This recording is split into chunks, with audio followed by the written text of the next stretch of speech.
La raison d'être de Lost, dans le fond, c'est de démontrer que les Québécois, vu qu'on est des battants, on l'a vu depuis plusieurs années, depuis nos origines, dans le fond, qu'on est capable de combattre.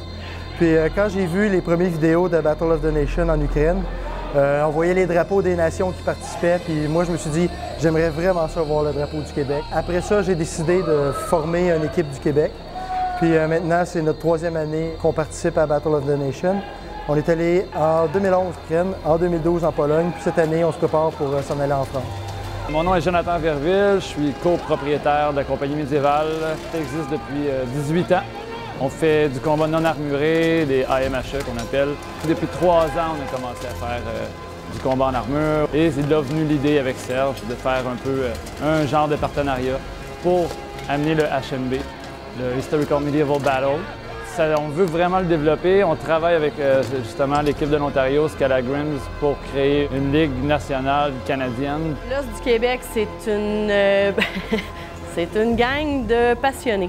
Oui, de la passion. C'est sûr que si on n'est pas passionné, on ne serait pas ici.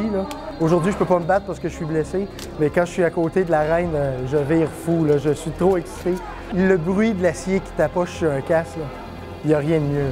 Je ne pourrais pas le décrire autrement. C'est vraiment une gang de passionnés qui vraiment s'investissent, je dirais même corps et âme, dans tout ce qu'ils font, autant pour les armures que pour les costumes, que pour l'entraînement.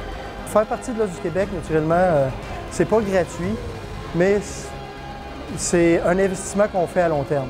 Chaque membre doit se procurer une armure qui est historique du 14 au 15e siècle. On doit défrayer pour nos coûts d'entraînement personnel. Pour certains membres, c'est intéressant de faire partie aussi de la compagnie médiévale, car eux, ils nous enseignent vraiment le maniement de l'épée de sa base jusqu'à les méthodes les plus poussées. La compagnie médiévale collabore aujourd'hui pour ce tournoi-là avec Lost du Québec pour faire un plus gros tournoi, avoir plus de combattants. Aujourd'hui, c'est le premier tournoi nord-américain officiel de combat médiéval historique, donc le HMB. C'est vraiment le premier événement reconnu par l'Association internationale. Donc, on a 4 équipes. On a Lost du Québec, bien sûr, on a la compagnie médiévale, on a le groupe Scalagrims de Toronto et on a des participants des États-Unis qui étaient en Pologne avec nous en 2012. Donc, 4 belles équipes, des combats de 1 contre 1, des combats de 5 contre 5, tout ça ouvert au public. Le but, évidemment, c'est de faire connaître le sport et c'est pour permettre aussi à nos supporters de venir, pour une fois, assister à des combats parce qu'en Europe, c'est pas toujours possible pour eux autres. Fait que chaque combattant doit être prêt à débourser et à faire des investissements, puis aussi beaucoup de sacrifices personnels parce que ça prend du temps, ça prend de l'argent, ça prend de la patience, puis encore du temps. Ça se développe. Depuis la dernière année, il y a eu beaucoup de personnes qui ont commencé ce type de sport-là en Amérique du Nord, donc c'est très formateur. C'est une première aussi d'avoir un tournoi officiel et la beauté de tout ça, c'est que c'est à Montréal, donc c'est chez nous, c'est nous autres qui recevons ces gens-là.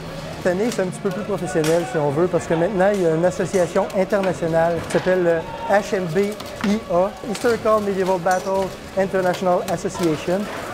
Son siège social est à Genève.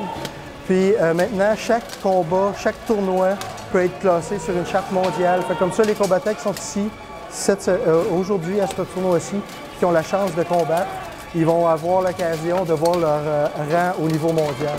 Puis aussi, on aimerait ça faire reconnaître notre sport comme un sport officiel avec une fédération, puis toutes les dispositions légales qui viennent avec.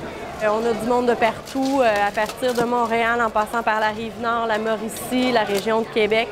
On a des gens, les gens de Scalagrims viennent de la région de Toronto et les gens des États-Unis viennent d'aussi loin que la Californie, donc le nord, le sud, l'est, l'ouest. On a vraiment des gens de partout en Amérique du Nord. C'est, à mon avis, un franc succès d'avoir 40 combattants. On est tous là pour faire bien du bruit et peut-être saigner un peu du nez.